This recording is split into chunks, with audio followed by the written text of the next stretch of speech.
Welcome to 843 TV. I'm John Strother at Spring Island Realty. And I'm Will Wareham with WHHI TV. We're coming to you today from Spring Island, and we're in front of the Art Barn here, and we're going to be talking about the arts program. And that brings us to our first guest, Bobby Eckstein. She's kind of in charge of the Arts Committee here. Lark Smith, who was a leading force behind the arts program, and finally Porter Galloway, who seems to be running the metalworking side of the arts program here at Spring Island. So stick around for more 843 TV. Where communities come to speak.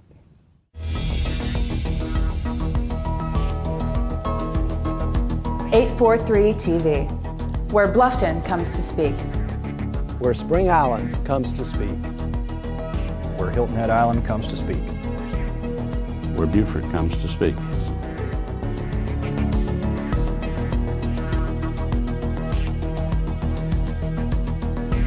(843) TV, where communities come to speak.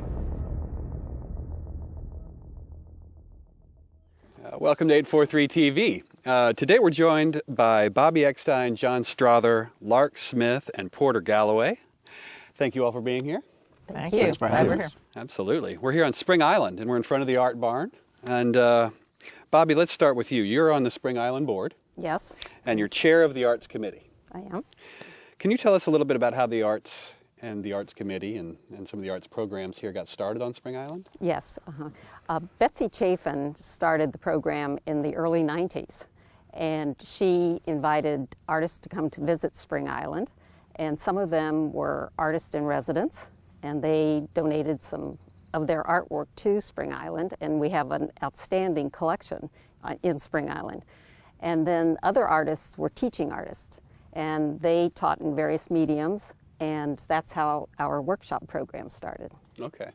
And this is a kind of a facility here that's dedicated to the arts program. It is, yes. And we have expanded so much that we are pushing for a new facility, much larger one. Okay. Well, that's great.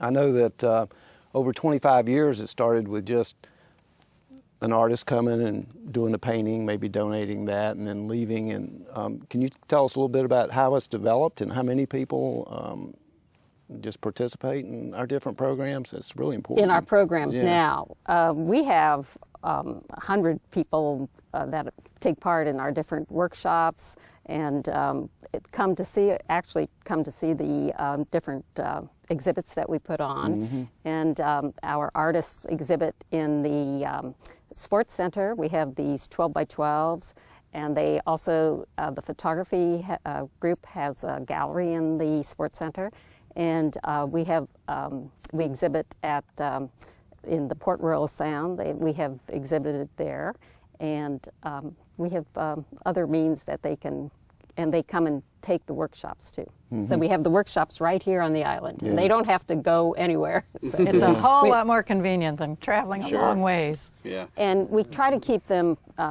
high quality, first class artists to come, and we try It's to keep across it. a number of different medias. It's between art and ceramics and metalworking. So we cater to a wider group, not just artists, for instance, that are doing painting.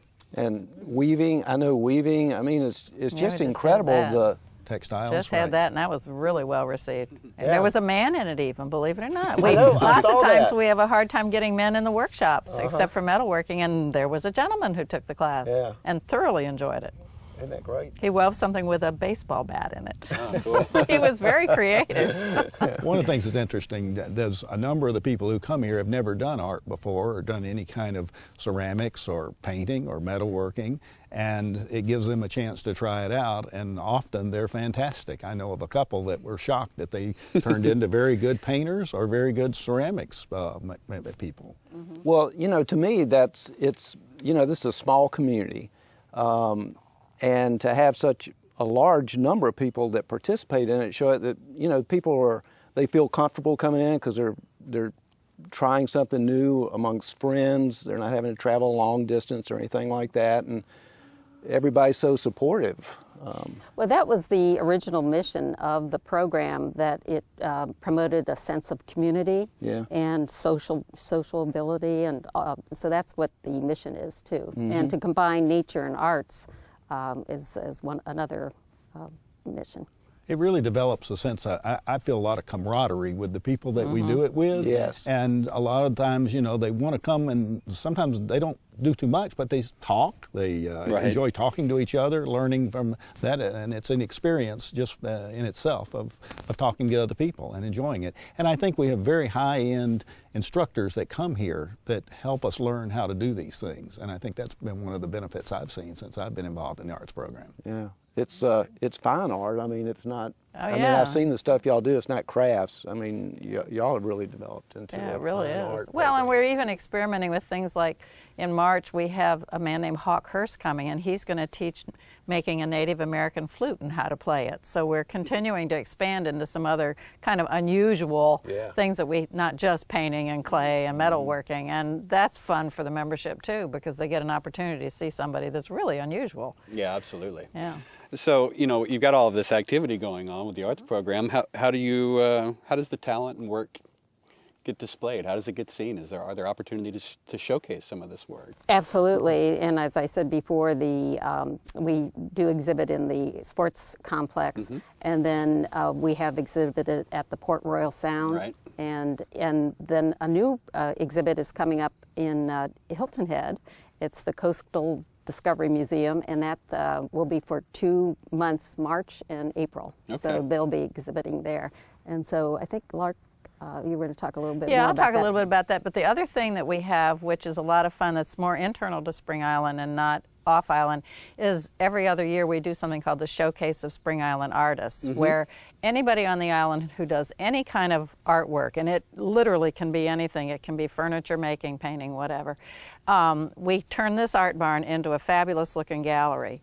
And for 3 days, people can come and see. There's a big opening reception, and the work isn't generally not for sale, although Right. sometimes people negotiate.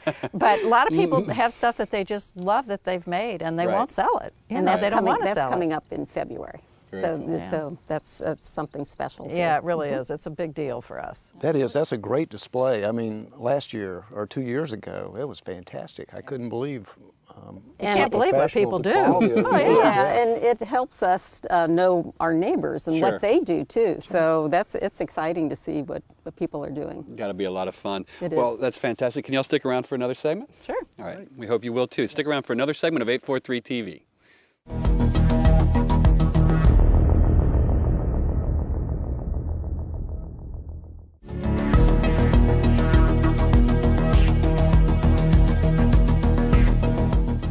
Welcome back to 843 TV. We are at Spring Island. We're talking about the arts program out here. And Lark, we were talking a little bit off camera about how the arts program is now kind of the primary amenity that's included out here at Spring Island. It used to be all volunteer based, and you were part of that volunteer It was. team. The program has grown so much. There is so many moving parts to it now that we realized that we needed to make it an official amenity of the club. It was originally part of the Spring Island Trust, and the growth has meant we needed a director. We needed people to be paid to do some of the things that all of us volunteers were doing. Yeah, it could be a little overwhelming, I'm sure. It was. At one time it was, but we are really happy to be part of the club now, and it has many benefits to us and certainly to the membership too. And it is important when John shows real estate. People ask, you know. Right, John?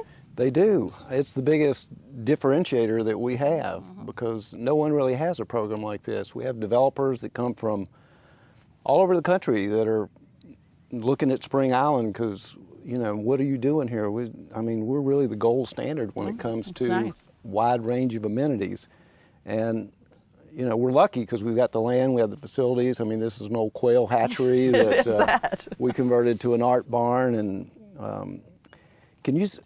I know that you're really involved with everything. I mean, it's incredible that, can you tell us about some of the groups and the committees? Yeah, actually, and you're right, I've gotten involved in everything. I originally started out taking classes in almost everything when we first moved here because we've been here 11 years and I was newly retired and not sure. And ultimately I decided that clay was my medium, and so I'm a ceramics person really now in a total focus. But all along, because the program has been growing, I've been really involved in various aspects of it, including all these volunteer things. But now, under Bobby's auspices as the Arts Committee, I work on something that's called the Creative Groups, and I'm chair of that. And we have various groups on the island who are people who have an interest, a similar interest, like our metal workers. And I help give them kind of support and guidance and communicate with them. And also, I'm on the selection committee, and that selection committee chooses the artists who come to the island, but whether they're teaching or whether they are here as artists in residence. And so I am helping make sure that the artists that we choose meet the needs of our various groups, you know, things they want to learn about. So that works out really well. And we now have groups. We have a large painters group. We have a very enthusiastic clay group, which is this art barn right now is full of their work because we've been in classes. We have a wonderful photography group. We have a jewelry making group that does wonderful work. And then we have the metalworking group. And we've recently, because we also have these other groups that are kind of very loosely formed, and so we've created a new creative group called the Potpourri, and that's basket makers, it's woodworkers, it's needle workers, it's all those things that kind of haven't fit into the other areas. So it's worked really well for us, and as a result, lots of people really interact and. Right.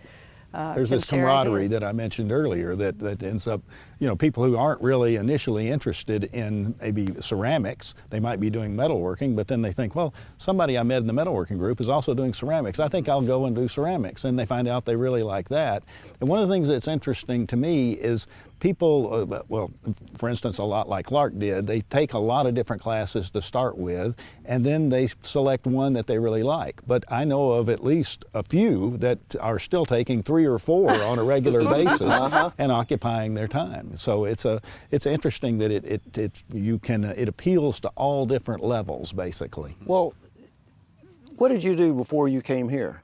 Oh, I was a financial advisor for a brokerage firm. So you weren't involved in the arts? No, my mother was an artist, so I did do a very little bit of artwork, but of course I was busy making a career. Yeah. So I really didn't have time for it, nothing like I, could devote after I retired. Yeah. So, yeah, and I think that's true of a lot of people. The careers that they were in are not what they're doing now. Right, and I think that's really what they want. Most of us have worked our whole life, and now we want to do something different. And it's fun to be involved in something creative and to be able to see that something comes from what you're doing. And sometimes it might not look exactly like you want it to, and that's the challenge. And other times it looks a lot better. And I know a gentleman that's in the ceramics group, and he got in and really didn't know what it was going to be like or anything else, and he loves it now. And he was really good at it, and he had no previous experience. So I think that's what happens to a lot of us. Isn't that a wonderful thing when all of a sudden you have the time, you have the money, you have the place and the support to do something like that, and you can just rediscover yourself?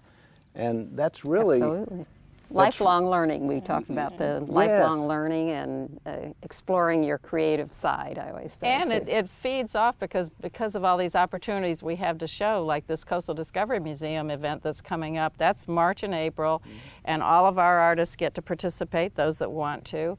And it happened quite by accident because the head of our painters group was sort of saying, wait a minute, we need to look around for some other places to show off island. Yep. And he went to Pam, our arts director, and she says, I think I know somebody who can help us out.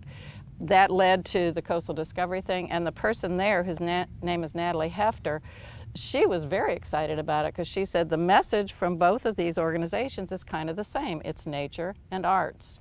And so when that show comes up, the planning is already in place, and it will showcase for both the Coastal Discovery Museum and for us how unique our environment is, and how we do have nature and arts very actively part of the community.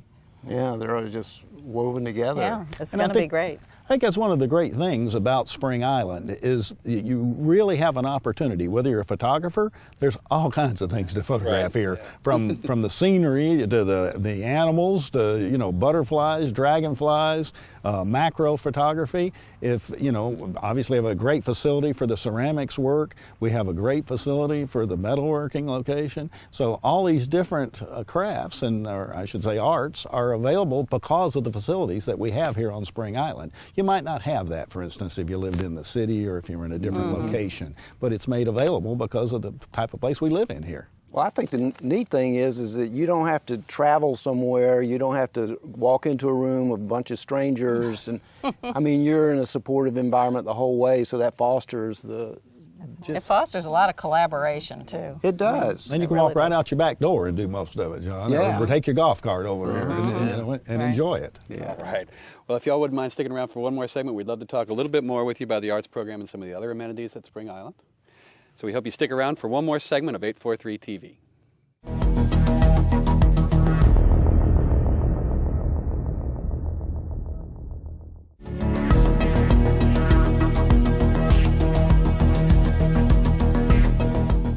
Welcome back to 843 TV. We're on Spring Island and we're talking about the arts program. And Porter, at the end of last segment, we were talking about a big show coming up at the Coastal Discovery Museum. Absolutely, yes. And I know that you are a part of a new group, the Metalworkers Group. Right? And there's a rumor floating around about a big fish. Yeah, this is a fish that's been developing, yes. And, Okay.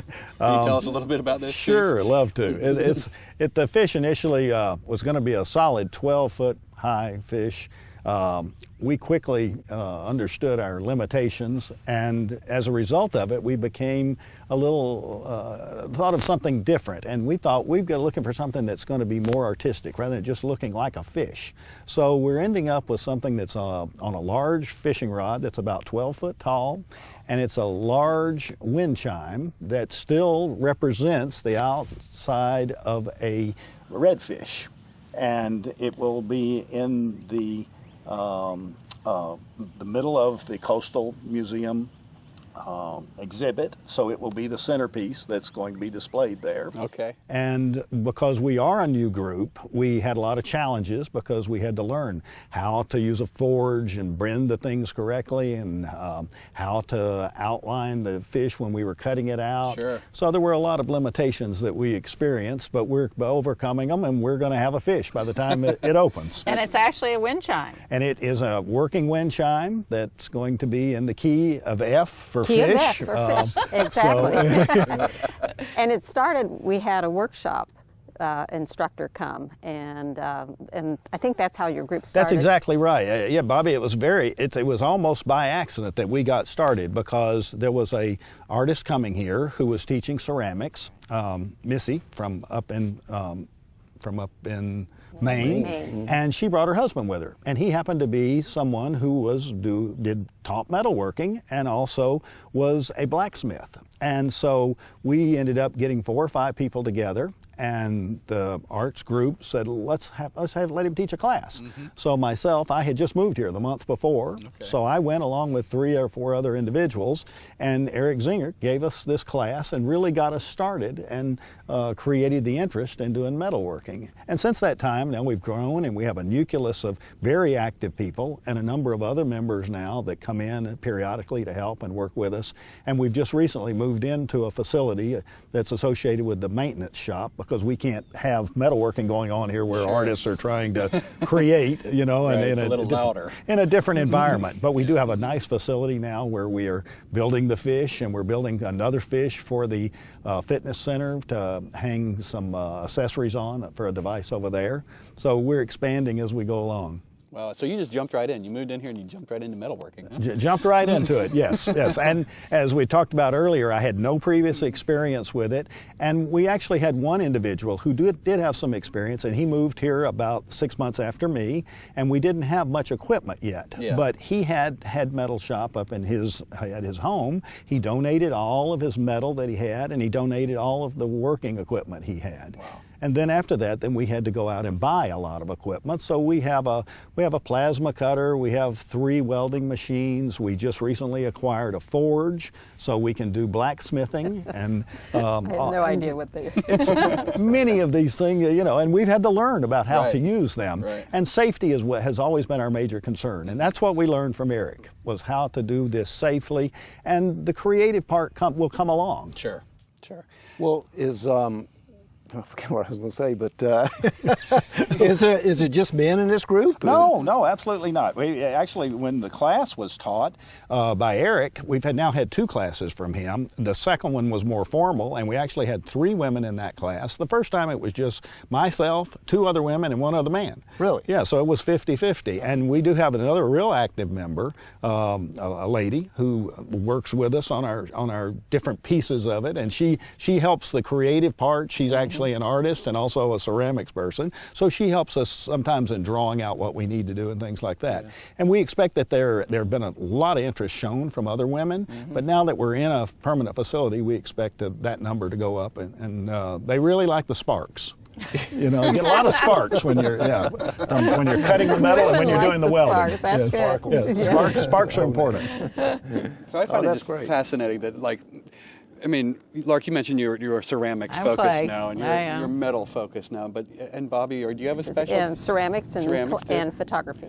in photography? But none of this was part of your profession, Not or at your all. life before Not at coming all. to Spring Island. And it seems like you're all fairly passionate about these things now. Is that true? I would say. For sure. Yes, yes, absolutely. We And I love think it. that's fabulous. I mean, whether it's art or golf or riding horses, I mean, it seems like Spring Island is running has a full suite of amenities that really foster some life after a career. Would you agree? Lifelong learning, Yeah. absolutely. And our sports center, we have a wonderful program there for health and wellness. And we think the arts program develops your creative side. Absolutely. Well, it's been proven that if you're in a learning environment and you pay attention to your physical health, then you're going to live longer. But the social environment, I think, is the most important aspect of the whole thing. And here you can do something different every 2 hours, every day. You could. And just be exhausted by the 8 o'clock at night and just start all over the next day. It's just an amazing place. And a place to get to know your neighbors. Right. Yes. Yes. Exactly. Well, this is great. Thank you all so much for joining Thank us. you for Thank having you. me. It's been a been pleasure. great to talk to you about it. And thank you for watching 843 TV. Where communities come to speak.